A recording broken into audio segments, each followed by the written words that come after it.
کہ میں باقی کی زندگی ایک باندی بن کر وڈیرے عارف خان کی حویلی میں گزار دوں۔ میں جتنا اپنی بقا کے لیے سوچتی، مجھے اپنے آس پاس موت کی گھٹن آمیز تاریکی کا احساس ہونے لگتا تھا۔ بالآخر اس کھٹاٹوپ اندھیرے میں مجھے امید کا ایک ٹمٹماتا ہوا جگنون نظر آیا۔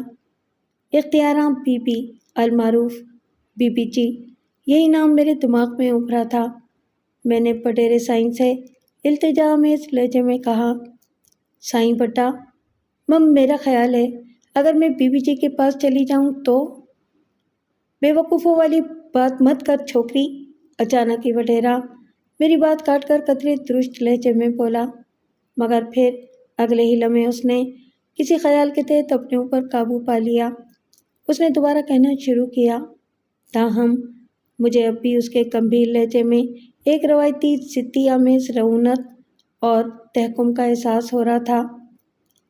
اڑی چری چھوکری، بی بی جی تو خود ایک کمزور عورت ہے، وہ بھلا تجھے کس طرح مرض سے زیادہ دن بچا سکتی ہے؟ پورل خان بھی مجھے سمجھانے کی غرض سے درمیان میں بول پڑا، اپنی سائیں بٹا صحیح کہہ رہا ہے چھوکری، تیرے لیے حویلی ایسی محفوظ پناہ گاہ ہے جہاں کوئی بھی تیری طرف آنکھ اٹھا کر بھی نہیں دیکھ سکتا۔ پورل خان نے اپنی بات ختم کی تو اچانک میرے اندر بے بسی اور گہرے دکھ کی لہر سی اٹھی اور بے اختیار میں عالم بیچارگی سے ایک بار پھر پھوٹ پھوٹ کر رو پڑی۔ وڈیرے عارف خان اور پورل خان کی باتوں نے مجھے مزید پریشانی میں مبتلا کر دیا تھا۔ مجھے ان کی باتوں سے بھی انجانے خدشات کی بوسی آ رہی تھی۔ یک بہ یک مجھے اپنے کندھے پر کسی کے مضبوط ہاتھ کا دباؤ محسوس ہوا۔ میں نے چونک کر اپنا آنسوؤں سے بھیگا چہرہ اٹھا کر دیکھا تو پورل مجھے اپنے قریب کھڑا دکھائی دیا۔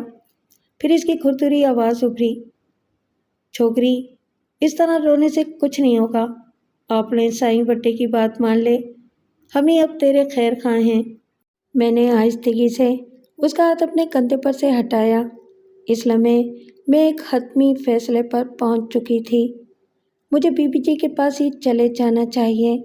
پورل خان کی بات میں بہلاوے کے سوا کچھ نہ تھا، لہٰذا میں وڈیرے سے ملتجی لہجے میں بولی، سائیں بٹا، آپ کی بڑی مہربانی، مگر میں بی بی جی کے پاس ہی رہنا چاہتی ہوں۔ میری بات سن کر وڈیرے عارف خان نے ایک لمحے کو میری طرف سنسناتی ہوئی نظروں سے گھور کر دیکھا۔ اس کی آنکھوں میں ایک غضبناک چمک عود کر آئی تھی۔ تب میں نے دیکھا اس نے عجیب سناٹے دار نظروں سے میرے سر پر کھڑے پورل خان کی طرف دیکھا اور وہ وڈیرے کا خاموش اشارہ محسوس کرتے ہی دروازے کی طرف بڑھا اور اندر سے کنڈی چڑھا دی۔ میرا دل کسی انجانے خطرے کو محسوس کر کے زور سے دھڑکا۔ میں ایک دم اپنی جگہ سے گھبرا کر کھڑی ہو گئی۔ وڈیرا اپنے پلنگ سے اٹھا اور دہشتناک عفریت کی طرح میرے سر پر آ پہنچا اور مجھے بالوں سے جکڑ لیا۔ حرامزادی، تو ہماری پناہ کو ٹھکراتی ہے، اب تجھے ہماری طاقت کا اچھی طرح اندازہ ہوگا۔ یہ کہہ کر اس نے میرے بالوں کو جھٹکا دے کر مجھے اپنے پلنگ کی طرف دھکیل دیا۔ میرے حلق سے ایک دہشت زدہ چیخ نکل گئی۔ وڈیرے کے اس بھیانک روپ نے مجھے دہلا کر رکھ دیا تھا۔ اس کی ابلتی ہوئی آنکھوں میں انگارے سے دہک رہے تھے۔ میں خوفزدہ ہرنی کے مانند پلنگ پر سے اٹھنے لگی تو بدذات پورل خان بدمست گینڈے کی طرح میری طرف لپکا۔ اس کی آنکھوں میں حوث کی چمک صاف عیاں تھی۔ اس نے مجھے شانوں سے پکڑ کر دوبارہ پلنگ پر دھکا دے دیا۔ میں نے ابھی چیخنے کے لیے اپنا منہ کھولا ہی تھا کہ پورل خان نے میری گردن دبوچ لی۔ چیخ میرے حلق میں گھٹ کر رہ گئی۔ اسی اثنا میں وڈیرا عارف خان بھی مکروہ انداز میں مسکراتا ہوا پلنگ کے قریب آ گیا۔ ادھر مجھے اپنا دم گھٹتا ہوا محسوس ہونے لگا اور میں خود کو پورل خان کے پنجے سے چھڑانے کے لیے تڑپنے لگی۔ پورل نے دل ملا کر میری گردن چھوڑ دی اور ایک زوردار تھپڑ میرے گال پر رسید کر دیا۔ اس کے بھاری بھرکم ہاتھ کا تھپڑ کھا کر میرا دماغ چھن چھنا کر رہ گیا۔ اسی لمحے پورل خان خدا کر بولا، چپ ہو کے پڑی رہ ورنہ جان سے مار دوں گا۔ میں چاروں شانے چت پلنگ پر لیٹی